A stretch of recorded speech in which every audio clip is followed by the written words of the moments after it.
கிராஜுவேட்லாம் முடிவெடுத்தோம். அண்ணன் வந்து சொன்னாங்க, இன்னும் நம்ம அப்படியே போகண்டாம், நம்ம சமுதாயம் வந்து படித்தா மட்டும்தான் முன்னேற முடியும், தம்பி நீங்கள் ஒரு 10 புக்குனாலும் ரெடி பண்ணுங்கன்னாங்க. அதுக்காட்டி தேசத்தை நேதாஜி சுபாஷ் சந்திர போஸ் அவர்கள் வாழ்க்கை வரலாறு, அவரோட உற்ற நண்பனாய் அவருக்கு உறுதுணையாக இருந்த தெய்வீக திருமகன் பசுமன் முத்துராமலிங்க தேவராஜர் வாழ்க்கை வரலாறு மற்றும் சட்டக்கல்லூரி மாணவர்களுக்கு சட்ட புத்தகமும் வழங்கியிருக்கோம்.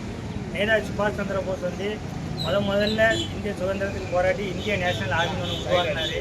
இந்திய தேசிய காங்கிரஸில் தேசிய கட்சியின் தலைவராக இருந்தார். 1938 39 மீண்டும் தேசிய காங்கிரஸ் தலைவருக்கு போட்டிட்டு அதில் வெற்றி பெறுறாரு. அதில் வந்து மிகப்பெரிய வெற்றி அடைந்தார். அதில் அவரை எதிர்த்து போட்டிட்ட சித்தராமையாவோட அதிக ஓட்டு வித்தியாசத்தில் நேதாஜி சுபாஷ் சந்திர போஸ் வந்து ஜெயிக்கார்.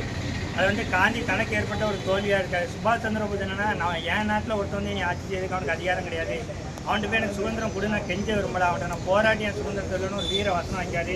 இதனால் காங்கிரஸ் கட்சியில் உள்பூசல் ஏற்படுது. அதனால் 1939 மே மாதம் 3ஆம் தேதி வந்து அகில இந்திய ஃபார்வர்ட் பிளாக் என்ன ஒரு கட்சியை உருவாக்குறாரு. அதோட தேசிய தலைவராக வராரு. அக்கட்சியின் தமிழ்நாட்டு தலைவராக தேசிய தலைவர் பசுமன் முத்துராமலிங்க தேவர் வந்து இருக்காங்க. ஐயா வந்து முதுகத்தூரில் வந்து அருப்புக்கோட்டை தகுதியிலையும் முதுகத்தூர் தகுதியும் எம்பி ரெண்டுக்கும் நிற்காங்க, வின் பண்ணாங்க. ஐயா காலத்துக்கு அப்புறம் மூக்கியா தேவர், சசிவர்ண தேவர் இவங்களாம் வந்து ஃபார்வர்டு கட்சியில் எம்எல்ஏ இருந்திருக்காங்க. அகில இந்திய ஃபார்வர்டு கட்சி முக்கிய கொள்கை என்னன்னு பார்த்தோம்னா, வெள்ளைக்காரனை காட்டி புறமுதுகு விட்டு ஓடக்கூடாதுங்கிறத ஒன்று தான் ஐயா நேதாஜி சுபாஷ் சந்திர போஸ் கொண்டு வராங்க.